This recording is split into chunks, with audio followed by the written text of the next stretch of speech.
Hello guys, ఈరోజు సెషన్లో మనము జీఈఓలో కంటెంట్ ఆప్టిమేషన్ ఏ విధంగా చేయాలో చూద్దాం. కంటెంట్ ఆప్టిమేషన్ అంటే ఏంటిది? జీఈఓ అంటే ఏంది? జనరేటివ్ ఇంజిన్ ఆప్టిమేషన్ అంటే మనకేంటి సింపుల్గా ఓకే. ఇప్పుడు చాట్ జీపీటీ ఉంది. చాట్ జీపీటీలో ఎవరైనా ఒక ఇన్ఫర్మేషన్ వెతికినప్పుడు ఓకే, ఆ ఇన్ఫర్మేషన్కి మన యొక్క వెబ్సైట్ కంటెంట్ డిస్ప్లే అయ్యేలాగా చూసుకోవాలి, రైట్? ఆ విధమైనటువంటి డిస్ప్లే అవ్వాలంటే మన యొక్క వెబ్సైట్లో కంటెంట్ ఏ విధంగా ఉండాలో ఈరోజు సెషన్లో చూద్దాం. ఫస్ట్ ఆఫ్ ఆల్ సింపుల్గా జీఈఓ కానీ ఏఈఓ కానీ మనము కంటెంట్‌ని ఆప్టిమైజ్ చేస్తాం. కానీ ఆ కంటెంట్‌ని ఎక్కడ పబ్లిష్ చేయాలంటే సింపుల్ అండి. ఆ కంటెంట్‌ని మన వెబ్‌సైట్‌లోనే పబ్లిష్ చేయాలి. ఓకే. కానీ కంటెంట్ యొక్క స్ట్రాటజీ ఏ విధంగా ఉండాలంటే చూడండి. First optimize our content for AI understanding. మనం ఏ కంటెంట్ రాసినా సరే క్లియర్ హెడ్డింగ్స్, తర్వాత చిన్న చిన్న short paragraphs, bullet points, okay, tables, FAQs and step by step explanations ఉండాలన్నట్టు. ఇవన్నీ ఇప్పుడేంది మన వెబ్‌సైట్‌లో ఒక బ్లాగ్ రాస్తాం. ఆ బ్లాగ్‌లో ఎటువంటి ఇన్ఫర్మేషన్ చాలా క్లియర్‌గా ఉంటే ఏఐ ప్లాట్‌ఫామ్స్ చాట్ జీపీటీ గాని, జెమినీ గాని ఈజీగా అర్థం చేసుకోవడానికి ఛాన్స్ ఉంటుంది. ఓకే. సెకండ్ ఏందంటే చూడండి, ఫస్ట్ మనకేమవుతుంది, ఏదైనా డిజిటల్ మార్కెటింగ్ కోర్స్ అని మనం టాపిక్ అంటే ఎస్‌సీఓలో ఏం చేస్తుంది నార్మల్‌గా డిజిటల్ మార్కెటింగ్ కోర్స్ అని మనం సెర్చ్ చేద్దాం. ఓకే. డిజిటల్ మార్కెటింగ్ కోర్స్ ఎస్‌సీఓలో సెర్చ్ చేస్తే కొన్ని రిజల్ట్స్ టాప్‌లో వస్తాయి, రైట్? కానీ ఒకవేళ మన యొక్క రిజల్ట్స్ సెర్చ్ ఇంజిన్ అంటే ఈ చాట్ జీపీటీలో రావాలి అంటే మీరు ఏం చేయాలి, చాలా డీటెయిల్‌గా బ్లాగ్ రాయాలి. ఓకే. అంటే వాట్ ఈస్ డిజిటల్ మార్కెటింగ్? ఎందుకు డిజిటల్ మార్కెటింగ్ నేర్చుకోవాలి? స్కిల్స్ ఏం కావాలి? కెరీర్ ఆపర్చునిటీస్, కోర్సు, టూల్స్ ఇవన్నీ కూడా చాలా డీటెయిల్ ఇన్ఫర్మేషన్ రాయాలి. అంటే చాలా ఎక్కువ ఇన్ఫర్మేషన్‌ని మనం ఇయ్యాలి. ఆ బ్లాగ్స్ కూడా మన వెబ్‌సైట్‌లోనే పబ్లిష్ చేసుకోవాలి, ఎక్కడో కాదు. ఎందుకంటే ఏఐ ఇంజిన్స్ డిఫరెంట్ సోర్సెస్ నుంచి ఇన్ఫర్మేషన్‌ని గ్యాదర్ చేసి ఒక ఫైనల్ ఆన్సర్ షీట్‌ని క్రియేట్ చేసి మనకు డిస్‌ప్లే చేస్తాయి అన్నట్టు. సో, మనం ఎంత ఎక్కువ ఇన్ఫర్మేషన్‌ని కలిగి ఉంటే సెర్చ్ ఇంజిన్స్ అంత ఎక్కువ ఇన్ఫర్మేషన్‌ని మన దాని నుంచి గ్రాబ్ చేసుకొని డిస్‌ప్లే చేసే ఛాన్స్ ఉంటుంది.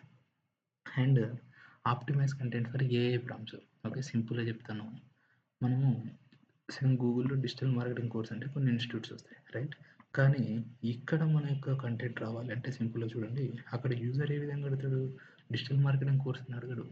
Suggest the best digital marketing course in Hyderabad for beginners to practical training అని అడిగితే మనం రాసే బ్లాగ్‌లో కంప్లీట్‌గా బిగినింగ్ నుంచి ఎండ్ వరకు మన యొక్క కోర్స్ నేర్చుకుంటే ఏమవుతుంది? స్కిల్స్ ఏమేమి వస్తాయి? ప్రాక్టికల్ ప్రాజెక్ట్స్ ఏ విధంగా ఉంటాయి? అండ్ రియల్ టైమ్ ఎన్విరాన్మెంట్ ఏ విధంగా ఉంటుందో కూడా చూపెట్టాలి with proper headings, proper paragraphs, proper bullet points and complete detailed information కూడా మనం కవర్ చేయాలి.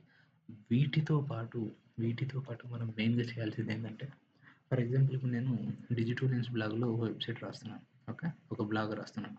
బ్లాగ్ ఇన్ఫర్మేషన్‌లో మనం ఏం చేయాలంటే నా యొక్క బ్రాండ్ నేమ్‌ని నేను యాడ్ చేయాలి. Okay. Digital marketing is one of the digital marketing institute అని ఉంటే సరిపోదు.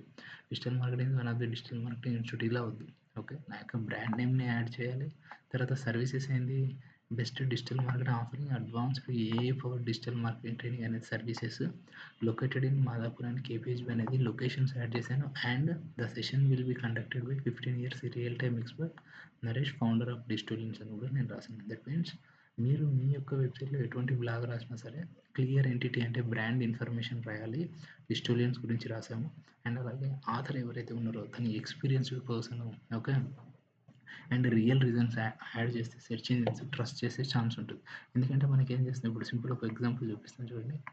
నీల్ పటేల్ ఒక ఆర్టికల్ రాశాడు. తినేం రాశాడు? గూగుల్ యాడ్స్ మేడ్ సింపుల్ అని చెప్పేసి ఒకటి రాశాడు. ఏం చేశాడు ఇక్కడ?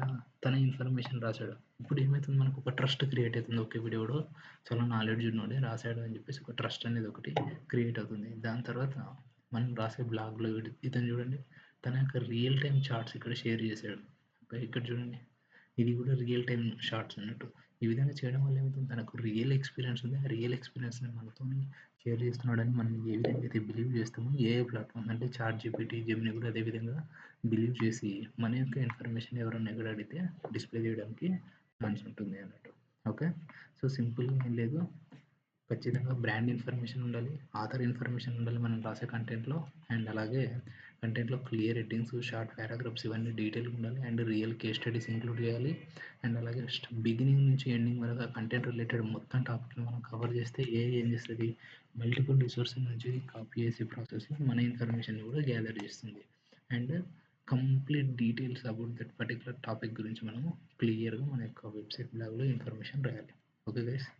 ఈ విధంగా మనం ఏం చేయొచ్చు అంటే మన యొక్క బ్లాగ్‌లో రాసే కంటెంట్‌ని మనం ఆప్టిమైజ్ చేయొచ్చు. ఓకే. మీకు ఈ వీడియో నచ్చినట్టయితే లైక్ చేయండి. అలాగే ఫ్యూచర్ వీడియోస్ కోసం సబ్స్క్రైబ్ చేసుకోండి. Thank you.